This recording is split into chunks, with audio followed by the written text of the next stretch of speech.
Hello दोस्तों, कैसे हैं आप लोग। चलिए, तो हम लोग टीपीए में कहाँ तक आ गए हैं। हम लोग का मॉर्टगेज हो गया है कि नहीं। Transfer of property.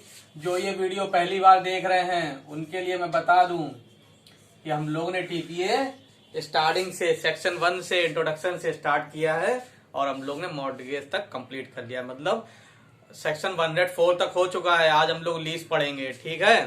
Transfer of property कैसे हो सकती थी, आज हम लोग क्या पढ़ेंगे। लीज कहाँ दिया हुआ है, चैप्टर 5 सेक्शन 105 से 117 तक है कि नहीं, यही तो दिया हुआ है। हाँ चलिए, क्या है लीज, क्या होता है भाई। देखिए, ट्रांसफर ऑफ प्रॉपर्टी कितने तरीके से हो सकती थी। या तो आदमी सेल कर दे, है कि नहीं।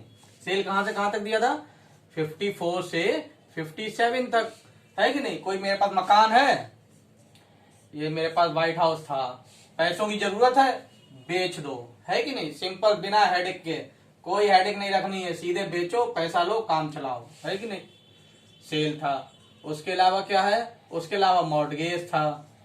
मॉर्टगेज में क्या था, अरे भाई पुश्तैनी मकान है, हम बेचना नहीं चाहते लेकिन पैसों की बहुत जरूरत है, तो क्या करेंगे, तो इसको मॉर्टगेज कर देते हैं, ठीक है। और जब पैसा हो जाएगा, पैसे देके फिर से मकान ले लेंगे अपना वापस। कहाँ था, 58 से 104 तक, है कि नहीं। इसमें चार्ज भी था सेक्शन 100 में, ठीक। अब हम लोग तीसरा क्या ऑप्शन होता है हम लोग के पास, कि भाई देखो सेल नहीं करना है, मॉर्टगेज भी नहीं करना है। अब क्या है, मेरे पास एक्स्ट्रा मकान है, दो थे, एक तो मैं इस्तेमाल कर रहा हूँ, अब दूसरे का क्या करूं मैं, अरे इसको लीज पे दे देते हैं किसी और को। या कोई प्लॉट है मेरे पास, ठीक है, कोई खेत है, इसको क्या करें, फालतू में पड़ा हुआ है, क्या करें, लीज पे दे देते हैं। क्या करेंगे भाई, लीज पे देके इससे पैसा लेंगे, है कि नहीं। चाहे कुछ महीनों के लिए, चाहे साल के लिए, चाहे कितने भी टाइम के लिए। तो ऐसे ही एक जो है ट्रांसफर ऑफ प्रॉपर्टी का एक ऑप्शन लीज भी होता है। इसके अलावा और क्या रह जाएगा, लीज कहां से कहां तक दिया हुआ है, अभी हम लोग देखा 1 से 5 से 117। इसके अलावा एक ऑप्शन क्या होता है, इसके बाद आएगा आपका गिफ्ट, नहीं एक्सचेंज, सॉरी, एक्सचेंज भी कर सकते हैं, है कि नहीं। एक्सचेंज 118 से 121। उसके बाद क्या आएगा, उसके बाद गिफ्ट आएगा 122 से 129, है कि नहीं। चलिए, ये सब पढ़ेंगे आराम से। अब 2-3 लेक्चर रह गए हैं और आप लोग वीडियो खूब लाइक भी कर रहे हैं, बहुत अच्छा लग रहा है कि नहीं। बस आप लोग के इस लाइक और कमेंट में ही तो सब कुछ होता रहता है। आप लोग लाइक करते रहिए, ऐसे ही प्यार देते रहिए और ऐसे ही मैं वीडियो बनाता रहूंगा। चलिए, अब आते हैं लीज पे। क्या बोलता है सेक्शन 105। 105 में लीज डिफाइन है, ठीक है। 105 में लीज डिफाइन है, ठीक। उसके बाद में 105 का सबसे पहले आप 107 पढ़िएगा। इसमें क्या दिया है, लीज हाउ मेड, ठीक। सबसे पहले हम लोग क्या पढ़ेंगे, पहले 105 पढ़ेंगे। उसमें क्या दिया हुआ, उसमें ये दिया हुआ है कि लीज क्या है, किसको हम लीज कहेंगे। उसके बाद हम लोग 107 पढ़ेंगे, ठीक। उसके बाद 108 पढ़ेंगे, ड्यूरेशन ऑफ लीज, कितने टाइम पीरियड के लिए क्या होगी, ठीक है। चलिए पहले ये पढ़ लेते हैं, उसके बाद आगे के देखेंगे। तो सेक्शन 105 क्या कहता है, सेक्शन 105 कहता है a lease of immovable property. पहली बात ध्यान रखिएगा, ये सेल, मॉर्टगेज, लीज, ये सब जो क्या है, ये सिर्फ इमूवेबल प्रॉपर्टी पे टीपीए बात करता है कि नहीं। इमूवेबल प्रॉपर्टी पे, मूवेबल पे नहीं अप्लाई होगा, ठीक है। लीज जो है सिर्फ इमूवेबल प्रॉपर्टी की बात करता है, चैप्टर 5 टीपीए। इसकी हेडिंग भी ये बोलता है, लीज ऑफ इमूवेबल प्रॉपर्टी। तो सेक्शन 105 क्या बोलता है, a lease of immovable property is a transfer of enjoy such property. चलिए इसके एजेंशियल निकालें।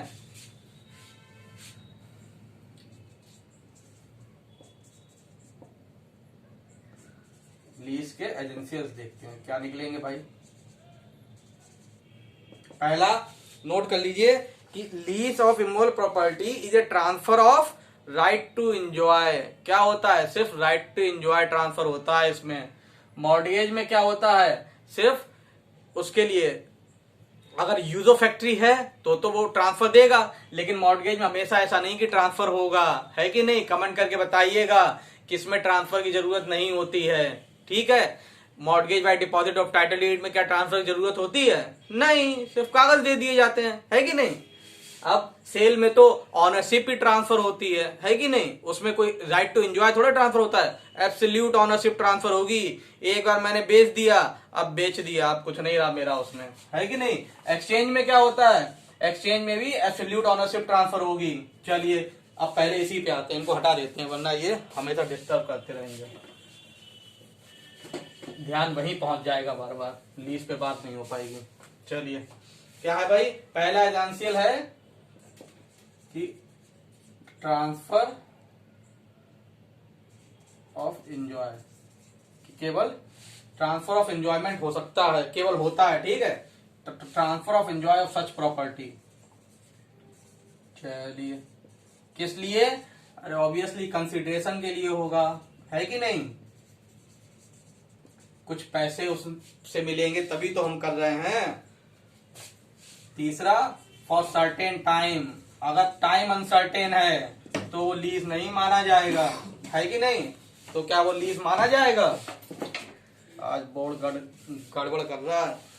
चलिए पढ़ते हैं। A lease of immovable property is transfer of right to enjoy such property made for a certain time, express और implied, है कि नहीं? एक्सप्रेस, इम्प्लाइड और इन परपेचुइटी। सर्टेन टाइम या तो एक्सप्रेस होगा, अभी बात करते हैं इस पे, या इम्प्लाइड होगा या परपेचुइटी में होगा, ठीक है? In consideration of A price paid और प्रॉमिस, है कि नहीं? और ऑफ मनी। अब कंसिडरेशन क्या हो सकता है? या तो कोई प्राइस हो सकता है, ठीक है, मनी हो सकता है, शेयर हो सकता है कि नहीं? चलिए अभी सब पे बात करेंगे, टेंशन की कोई बात नहीं, सब समझ में आ जाएगा। Share of crop service to the transfer by the transferee who accept the transfer on such term, जैसे ये आपस में टर्म्स डिसाइड कर लें। चलिए इसके अलावा इसमें क्या दिया हुआ 105 में? लेसी कौन होगा? सबसे पहले लेसर कौन होगा? लेसी कौन होगा? और रेंट क्या होगा? और प्रीमियम क्या होगा? इतनी चीजें दी हुई हैं, ठीक है? कंसिडरेशन का ये पार्ट है, ठीक है? चाहे रेंट हो चाहे ये हो, ये क्या कहेंगे? ये कंसिडरेशन है कि नहीं? चलिए क्या क्या 105 में दिया हुआ है? सबसे पहले तो ये बताया हुआ है कि लीज क्या होगा, लीज डिफाइन। उसके अलावा क्या दिया हुआ है? उसके एजेंशियल्स उसी में हमें मालूम पड़ेंगे। क्या क्या एजेंशियल है? कि इसमें केवल ट्रांसफर ऑफ एंजॉय होता है, कोई ऑनरशिप ट्रांसफर नहीं होती है। इसमें क्यों होता है? अरे भाई कोई कंसिडरेशन मिलता है, चाहे उसने कोई प्राइस के लिए, चाहे मनी के लिए, चाहे शेयर के लिए। अरे मेरे पास खेत था 10 बीघा, है कि नहीं? 10 एकड़ लैंड है मेरे पास। मैंने क्या किया? मैंने कहा देखो तुम ये, मैं तुम्हें लीज पे दे रहा हूं, जितना भी इसमें प्रोड्यूस होगा आधा आधा कर लेंगे। तो ये शेयर हो गया कि नहीं हो गया? है कि नहीं?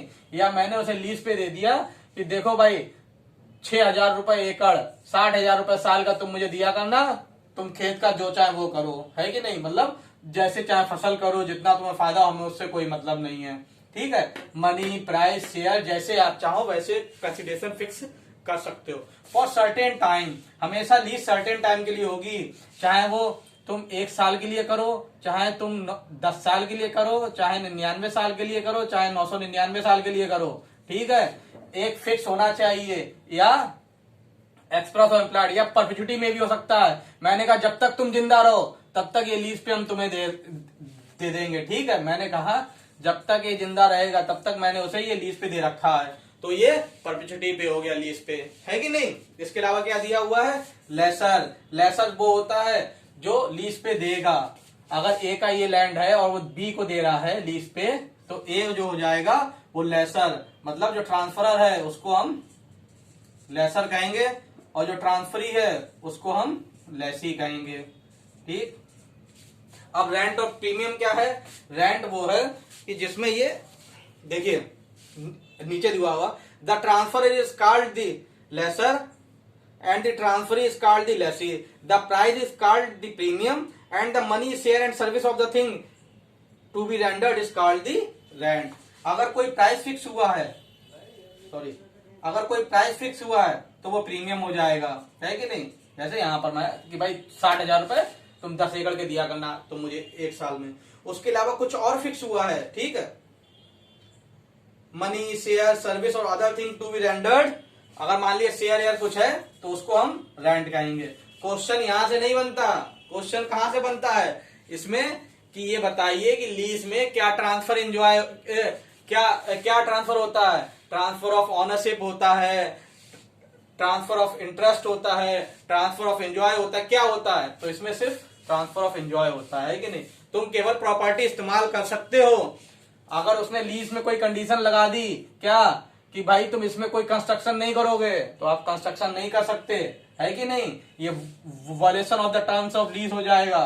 तो कहने का मतलब है क्यों नहीं कर सकते, क्योंकि मेरे पास ऑनरशिप नहीं है कि नहीं। जब ऑनरशिप नहीं है तो तुम उसमें कुछ कर थोड़े सकते हो, सिर्फ जितना उसने करने के लिए दिया है, उसने केवल एग्रीकल्चर प्रोड्यूस के लिए दिया है कि तुम इसमें खेती कर सकते हो तो खेती करोगे, कुछ और नहीं, है कि नहीं। चलिए अब तो इसमें ज्यादा कुछ समझाने की बात है नहीं, समझ में तो आ रहा है ना सब। चलिए भैया आ ही रहा होगा, शेयर यार भी किया करो भाई, आप ही लोगों के लिए वीडियो बनाता हूँ, आप लोग इतनी जल्दी जल्दी शेयर करोगे उतनी ज्यादा वीडियो बनाऊंगा। और ये भी कमेंट करके बताइएगा, अब टीपीए तो जैसे 1-2 लेक्चर में खत्म होने वाला है कि नहीं, तो उसके अलावा अब कौन सा सब्जेक्ट चालू किया जाए, अब मेजोरिटी मिलके जो कहेगी वही सब्जेक्ट चालू कर दिया जाएगा, है कि नहीं। चलिए अब 106 में दिया हुआ duration of certain lease in absence of written contract और लोकल यूसेज, इसको हम बाद में पढ़ेंगे, पहले 107 पढ़िए, लीज हाउ मेड।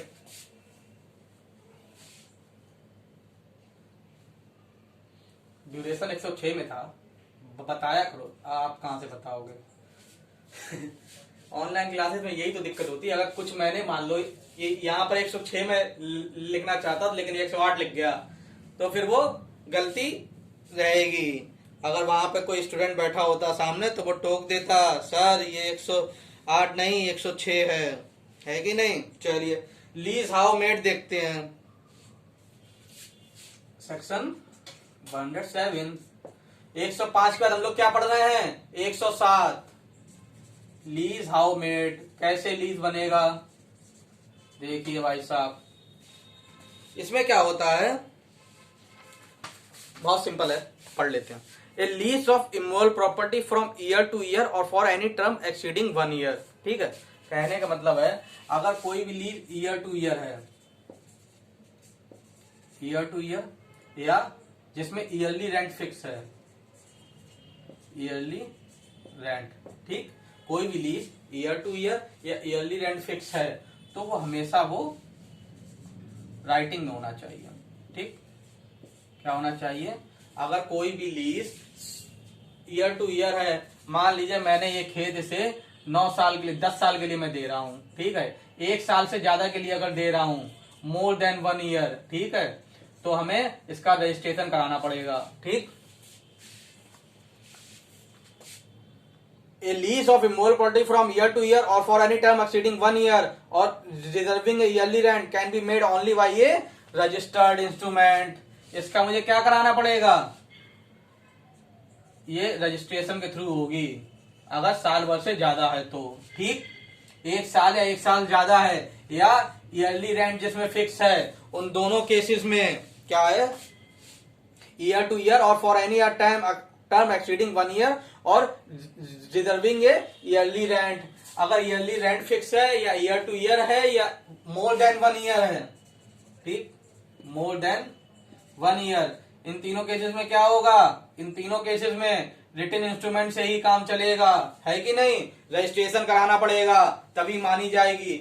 इसके अलावा एक्सेप्ट, इसके अलावा सबको छोड़ के आप चाहे ओरल में करो चाहे राइटिंग में करो, हमें कोई मतलब नहीं है। ठीक है, दोनों ही आपके पास राइट है। क्या, अगर मान लीजिए, इसीलिए तो आपने देखा होगा अगर आप कहीं पर रेंट पे रहते हैं तो वो केवल 11 मंथ का एग्रीमेंट कराते हैं, ठीक है, ₹10 के स्टाम्प पेपर पे लिखवा लेते हैं कि भाई ये इस महीने से इस महीने तक रहेंगे, है कि नहीं। तो 11 महीने का क्यों, इसीलिए। अब भाई 12 करा दो, 1 साल का करा दो, तो क्या करना पड़ेगा, रजिस्ट्रेशन कराना पड़ेगा, रजिस्ट्रेशन फीस भरनी पड़ेगी। तो उन सब चीजों से बचने के लिए एक तरीका है 11 महीने का करो, है कि नहीं। चलिए 11 महीने करने पे इस पे क्वेश्चन बहुत आता है। क्या आता है कि किस किस में रजिस्ट्रेशन जरूरी है, रजिस्ट्रेशन कराना किस में जरूरी है। तो आपको पता है अगर ईयर टू ईयर लीज है तो कराना पड़ेगा, ईयरली रेंट फिक्स है तो कराना पड़ेगा, मोर देन 1 ईयर है तो कराना पड़ेगा। इन तीनों के अलावा नहीं कराना है। इन तीनों को छोड़ के आप चाहे ओरल में करो चाहे राइटिंग में करो, मतलब अगर लेस देन 1 ईयर है, 11 महीने कराना है तो क्या रजिस्ट्रेशन कराना पड़ेगा, नहीं कराना पड़ेगा। इसीलिए तो लोग 11 महीने का रेंट एग्रीमेंट बनवाते हैं। चलिए इतनी बात समझ में आई। All other lease of immovable property may be made either by a registered instrument or by oral agreement accompanied by a delivery of possession, है कि नहीं। 11 महीने का मैंने, अब मैं यहाँ पर रेंट पे रहता हूं तो मैंने क्या किया, 11 महीने का एग्रीमेंट करवा लिया, है कि नहीं। क्या मालिक ने मुझे क्या दे दिया, इस कमरे का पोजेशन दे दिया, रहो इसमें आराम से। चलिए where a lease of immovable property is made by registered instrument, such instrument और where there are more instrument than one, each such instrument shall be excluded by both the lessor and the lessee. अरे भाई अगर कोई भी registered instrument से है तो उसमें दोनों उसे एग्जीक्यूट कराएं, दोनों के साइन ऑफ में, ठीक, और कुछ नहीं है। नीचे स्टेट गवर्नमेंट वाली बात तो ऐसे फालतू की है, ठीक है। समझ में आई बात की नहीं इतनी, अरे इसमें समझना था ही क्या। 105 हो गया, 107 हो गया। अब आप देखिए duration of lease. Duration of lease क्या है अब भी बताते हैं।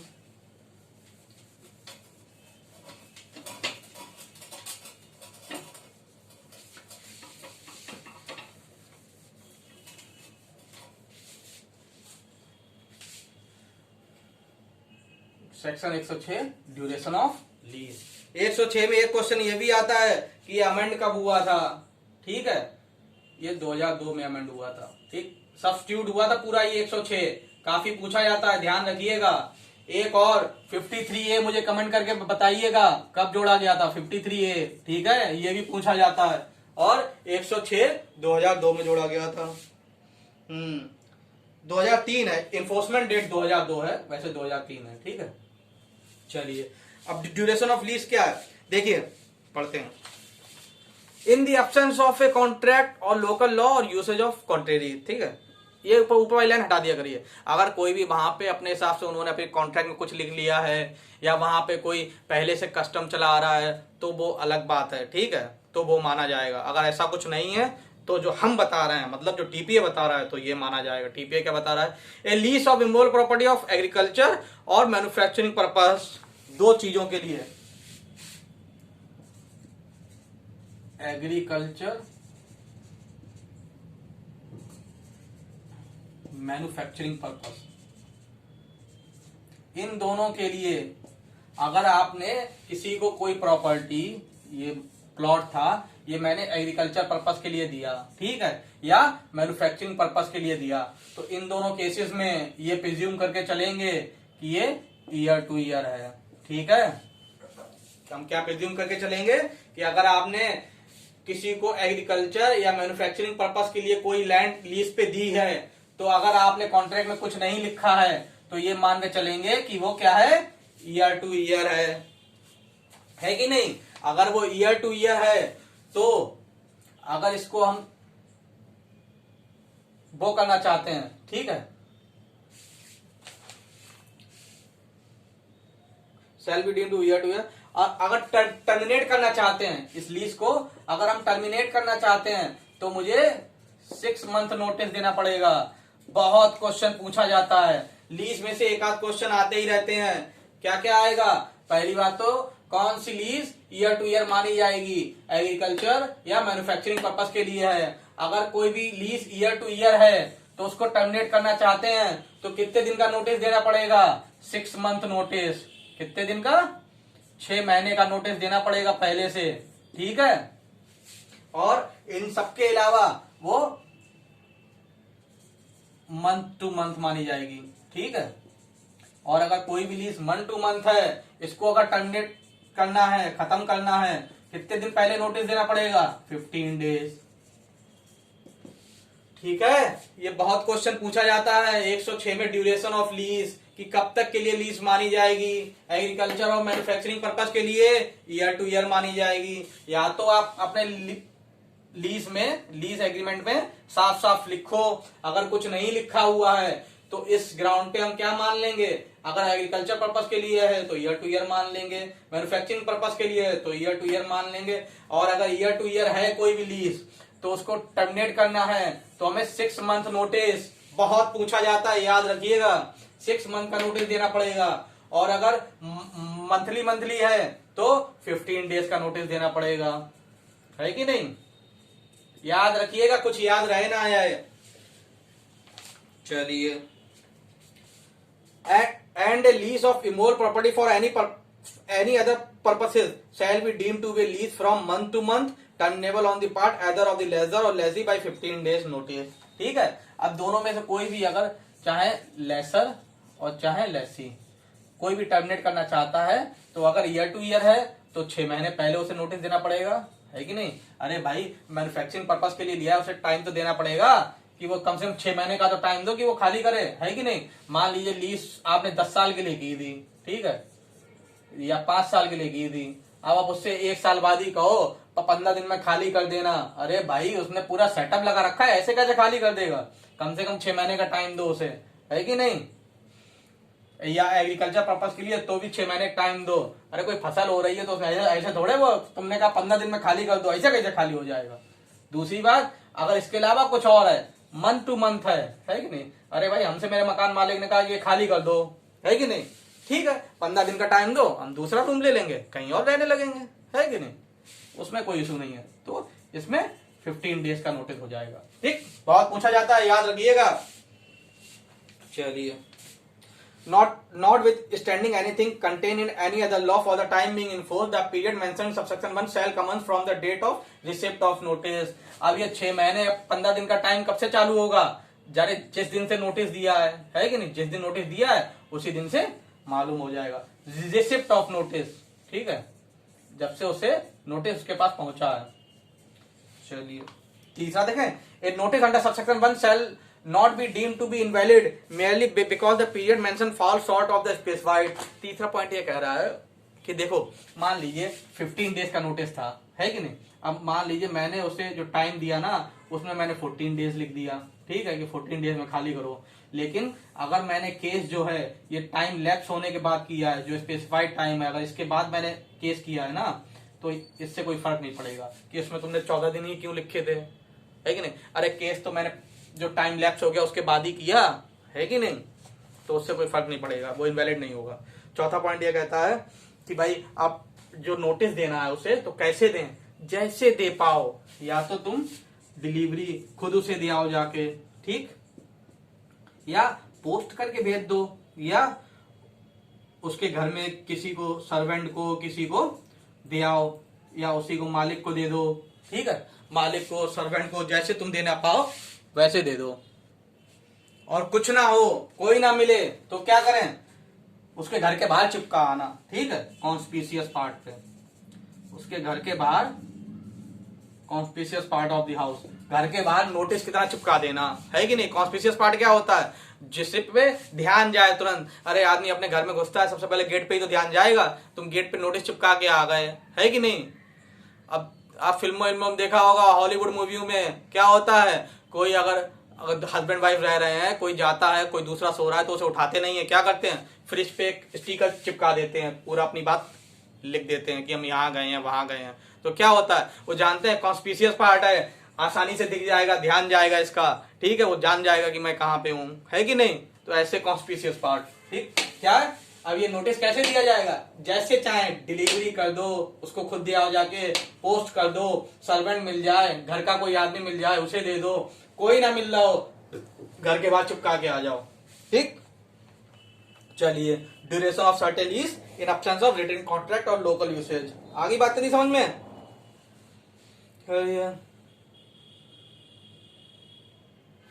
और इसमें कुछ है? नहीं, अब अगला देखते हैं। 107 हो गया। 108 में राइट्स एंड लायबिलिटीज हैं, लेसर और लेसी दोनों की 108 में ही दी हुई हैं। ये भाई साहब सेक्शन याद कर लीजिएगा। अभी छत्तीसगढ़ का पेपर हुआ, 60% 70% सिर्फ डायरेक्ट सेक्शन पूछ दिए सब में, चाहे आईपीसी हो, सीपीसी, सीआरपीसी, टीपीए, कुछ भी आ रहा हो, सेक्शन सेक्शन सेक्शन। अगर आपके सेक्शन 40% तो आते हैं, ठीक है, 30 से 40% डायरेक्ट सेक्शन पूछे जाते हैं कि rights and liabilities of lessor lessee कहाँ दी हुई हैं, आपको तुरंत ध्यान आना चाहिए। अच्छा 5 में ये है, 6 में ये है, 7 में ये, 8 में दी हुई है कि नहीं, तो 108 आप टिक मार के आ गए। तो तुरंत याद कर लेना सब, बढ़िया एकदम। सुबह सुबह उठ के रिवीजन मारिएगा, याद हो जाएंगी।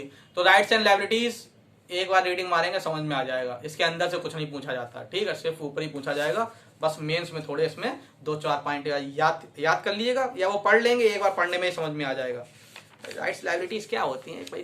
प्रॉपर्टी में अगर हमने लीज पे दिया है तो जिस पर्पस के लिए दिया है वही काम करे, उसमें कोई नुकसान ना पहुंचाए, है कि नहीं।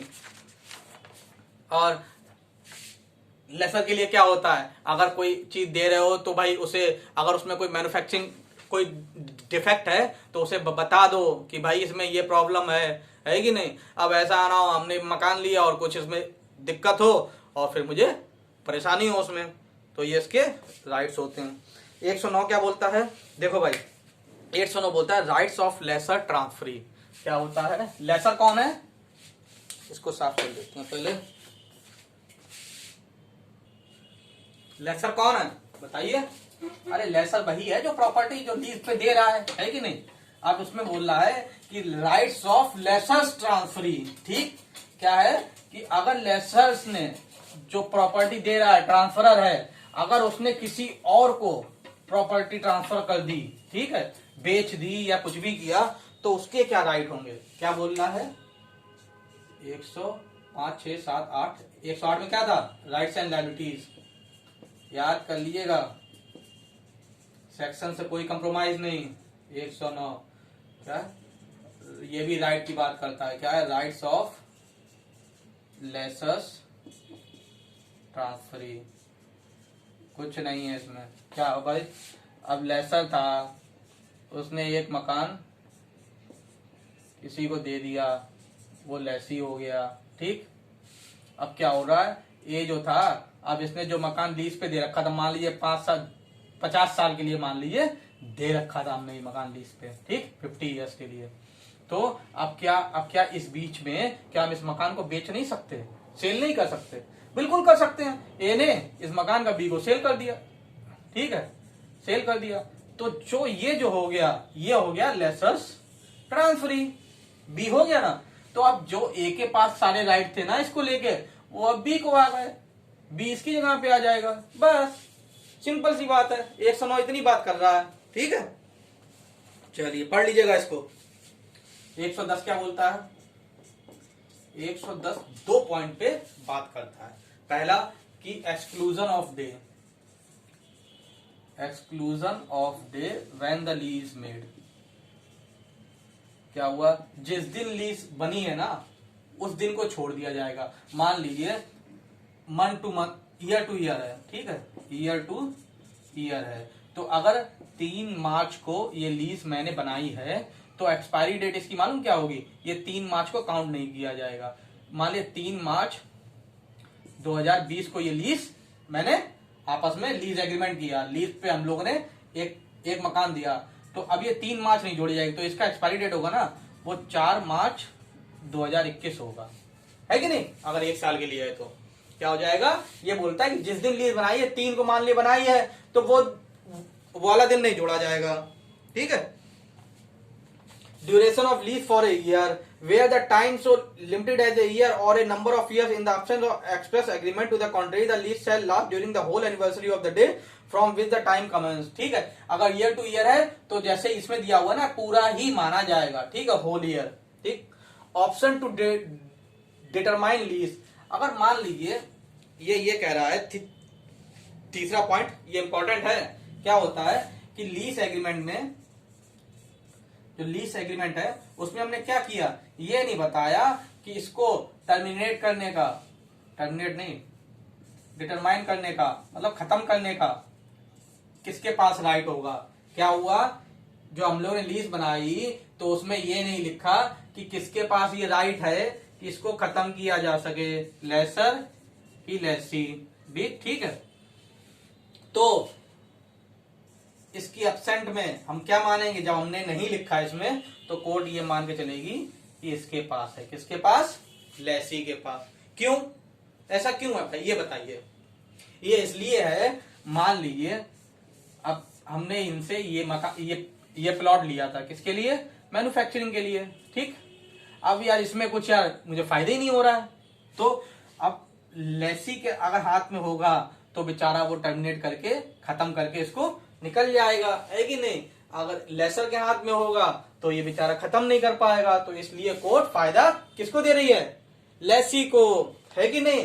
क्योंकि भाई लीज पे दिया, इसे पैसा भी तो देना पड़ेगा इसका, अगर कुछ पैदा नहीं हो रहा तो पैसा कहां से देगा इसका। चलिए देखते हैं, where the time so limited as express to be terminable before its expiration, ठीक है। अगर टर्मिनेट करना है, खत्म करना है, अगर टाइम से पहले खत्म करने का अगर किसी के पास अधिकार है, अगर ऐसा कुछ उसमें नहीं लिखा हुआ है तो ये कोर्ट ये मान के चलेगी कि ये अधिकार लेसी के पास है कि नहीं। पढ़िए, where the time so limited express to be terminable before its expiration and the lease omit to mention at whose option it is so terminable, the lessee and not the lesser shall have such option, है कि नहीं। लेसी के पास होगा ना कि laser के पास, इसके पास नहीं होगा। क्या बोलता है तीसरा पॉइंट 110 का ये बोलता है कि अगर समय से पहले टर्मिनेट करने का अगर अधिकार किसी के पास है और उसमें लीज में मेंशन नहीं है कि वो किसके पास है, तो क्या करना होगा, तो कोर्ट क्या मान के चलेगी, कोर्ट ये मान के चलेगी अधिकार किसके पास है, लेसी के पास, ना कि लेसर के पास। चलिए अब हम लोग देखेंगे डिटर्मिनेशन ऑफ लीज 110 से लेके 117 तक, ठीक है, अगले लेक्चर में। फिर ज्यादा बड़ा हो जाएगा, अपलोड होने में दिक्कत आएगी, ठीक है। Thank you. और हम आपका बहुत बहुत शुक्रिया करना चाहते हैं कि आप लोग हमारी वीडियो देख रहे हैं, पसंद भी कर रहे हैं, लाइक कर रहे हैं, लेकिन अभी भी 60% लोगों ने चैनल को सब्सक्राइब नहीं किया है, तो आप लोग से भी गुजारिश है सब्सक्राइब कर लें, है कि नहीं। चलिए ठीक है, थैंक यू।